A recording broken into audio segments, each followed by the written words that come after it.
今集我想同大家分享下響玩手錶之前應該考慮嘅使費啊。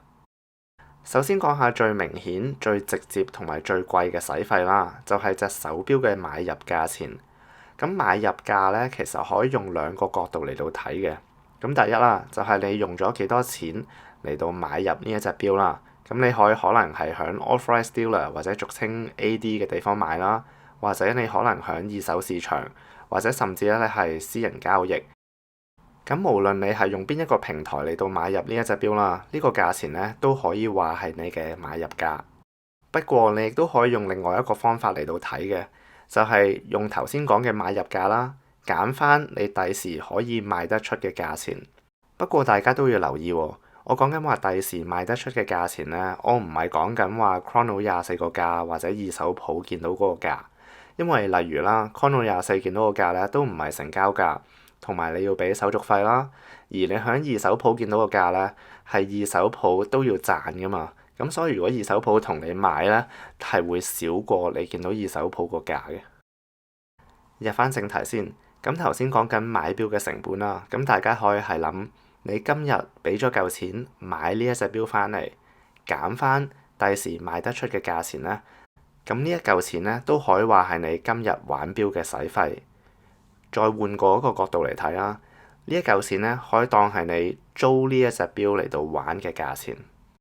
咁如果大家決定用第二個角度嚟到睇，要計埋第時賣得出幾多錢嘅話呢，咁其實手錶呢主要分咗兩種啦。一類型嘅手錶呢，就係你今日買嘅價錢呢，好大機會係會貴過第時放翻出去嘅價錢。而第二類型嘅手錶呢，就係你今日俾嘅價係會少過第時可以賣得出嘅價錢。咁我相信啦，大部分嘅手錶啦，你今日俾嘅價呢，都係會高於第時可以放翻出嘅價錢嘅。同大家舉個例啦，我手頭上有兩隻最入門款嘅勞力士 Oyster Perpetual 36mm，一隻就係綠色面，一隻就係粉藍色面。咁綠色面呢一隻呢，如果我今日放翻出去嘅話呢，係會低於我買入嘅價錢嘅。因為如果我今日決定賣呢一隻錶俾二手鋪嘅話呢，我大概係會蝕成5000蚊港幣左右到嘅。至於粉藍面呢一隻 Oyster Perpetual，如果我係賣翻出去俾二手鋪嘅話呢，我個賣出價係會多過我響 AD 買入嘅價錢，所以呢一隻錶呢，我係會有賺嘅。咁用呢一個例子呢，大家就可以睇出兩點。第一就係雖然係同款，兩個型號係一模一樣。雖然係個錶面唔同咗少少啫，響二手市場嘅價錢呢都有好大嘅分別。而第二，響二手鋪見到嘅價錢或者響 Chrono 24見到嘅價錢呢，絕對唔係你可以賣得出嘅價錢啦。咁點解我咁講呢？咁我相信大家呢都應該唔會見到一隻綠面嘅 OP36響二手鋪嘅價呢係低於公價嘅，但係呢一隻綠面嘅 OP 呢，我係公價買入翻嚟嘅。但係如果我今日賣翻出去呢，我都係要蝕嘅。咁大家呢，呢一點都要留意下。咁可能有啲朋友會諗話：咦？咁只要我買嗰隻錶，第時賣得出嘅價錢係會多過我今日買入嘅價錢，咁咪 OK 咯？咁我係會賺噶嘛？咁我而家就想同大家分享埋第三個考慮手錶使費嘅角度。咁呢樣嘢呢，就係叫做 opportunity cost， 即係機會成本啊。咁攞翻頭先手錶個例子先啦。當你今日買入隻錶，你 expect 佢第時賣出嘅價錢呢係多過你今日買入嘅價嘅，咁 OK，你呢隻錶呢係會有賺啦。不過有兩點大家要注意，你同一嚿錢，如果你抌去其他做投資嘅話呢，你可能賺嘅回報率呢係高過你隻手錶可以得到嘅回報率。同埋第二，你仲要計通脹啊。咁所以就算你隻手錶真係有賺先算啦，你都要同其他投資嚟到做對比，睇下你會唔會因為買咗落隻手錶度而做唔到其他投資，而搞到你得唔到嗰個投資嘅回報啦。咁呢一樣嘢呢，大家都要計埋落去。好啦，講完玩手錶最大嘅使費就係買隻錶啦，而家講埋其他大家要考慮嘅使費。第一，手錶呢係要做 servicing 嘅，咁可能俗稱係抹油啦。咁好多唔同嘅品牌都會建議你可能3至10年咧就要做一次抹油啦，或者去做 servicing。咁呢個價錢咧都唔平嘅。咁最 basic 啊，講緊可能3針冇日期嘅勞力士錶款啦。我諗做一次 service 咧，大概要成7000蚊港幣到啦。咁如果你係有其他唔同嘅 complication 嘅，咁可能有 GMT 啊，或者有計時功能嘅話咧，就會越嚟越貴。同埋我頭先講個價咧係未包換零件嘅。咁例如如果你要換粒把的啊，或者要換塊藍寶石水晶鏡面咁先算啦，係要額外收費。咁由於呢個嘅關係咧，你嘅 service 嗰個費用咧係會再增加嘅。另外一個使費大家都要留意嘅就係保險啊。咁我相信對於大部分嘅人嚟講啦，一隻名貴手錶咧都係比較貴嘅。咁所以大家可能想保障隻手錶啦，咁而導致要買保險。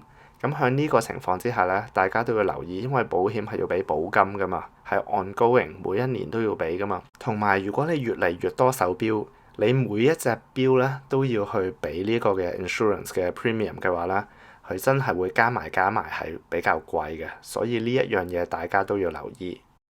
另外仲有一個費用咧，可能唔係人人都即刻諗到嘅，特別係嗰啲儲咗好多名貴手錶嗰啲 collector 啦，佢哋咧係好大機會係要租一個保險箱嘅。咁由於你唔會想將好多嘅貴錶擺喺屋企，咁人哋一入嚟爆竊偷嘅話咧，就攞晒你啲手錶啦。咁好多人咧都會選擇擺喺個保險箱啦，而個保險箱咧亦都係要俾錢嚟到租噶嘛。咁所以咧，大家喺玩錶或者諗住加多啲好多貴錶落去你個 collection 之前咧，都要考慮埋呢一個因素。要預算玩手錶嘅使費，除咗講話頭先話買隻錶嘅價錢啊、做 servicing 啊、買保險啊或者租保險箱嗰個價錢之外啦，另外大家都要預算埋你買 accessories 嗰啲價錢。咁就例如錶帶咁先算啦。同一隻錶啦，如果用咗唔同嘅錶帶，係會帶出一種唔同嘅味道啦。咁就例如就係 Black Bay 58先算，我呢隻錶係跟咗鋼帶嘅原裝嘅鋼帶。但係我亦都買咗帝陀嘅 fabric strap 啦，我亦都用咗 wristbody 嘅膠帶同埋 wristbody 嘅皮帶。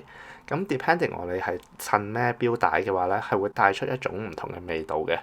咁我自己咧就幾中意買一啲唔同嘅錶帶嚟到做配搭。如果大家中意 wristbodies 嗰啲錶帶嘅話咧，你可以用我個折扣碼 KC15嚟到攞85折。另外我亦都會用錶盒嘅。咁就例如 Smith and Rowe 呢一個真皮嘅 watch roll 啦。咁我通常去旅行啊，或者去銀行個保險箱度拎啲手錶翻屋企嗰時咧，我都係會將啲錶擺落去呢一個 watch roll 嚟到保護啲手錶。咁如果大家有興趣 Smith and Rowe 嗰啲真皮錶盒嘅話咧，可以用我嘅折扣碼 KC15嚟到攞85折優惠。另外，就算翻到屋企咧，我都唔會將啲手錶亂咁擺嘅。咁我通常咧都係會擺喺 Wristonomy 出呢一個真皮雲石錶座嗰度啦，咁就包保隻錶唔會刮花。同埋我個錶座會擺喺屋企同一個位置啦，所以我唔會話臨出門口之前咧先至發覺自己唔知道隻錶擺咗喺邊，因為9成9嘅情況之下咧，我隻錶都會喺個錶座度，而個錶座咧係喺我屋企嘅一個固定嘅位置。咁如果大家都有興趣 Wristonomy 嘅真皮雲石錶座嘅話咧，亦都可以用我嘅折扣碼 KC Timeshare 嚟到攞85折優惠。今日就講住咁多先，唔知我有冇講漏到啲咩嘢玩錶嘅隱藏費用呢？如果有嘅話，麻煩咁多位師兄喺留言區嗰度留個 comment 提提我。咁下次再傾。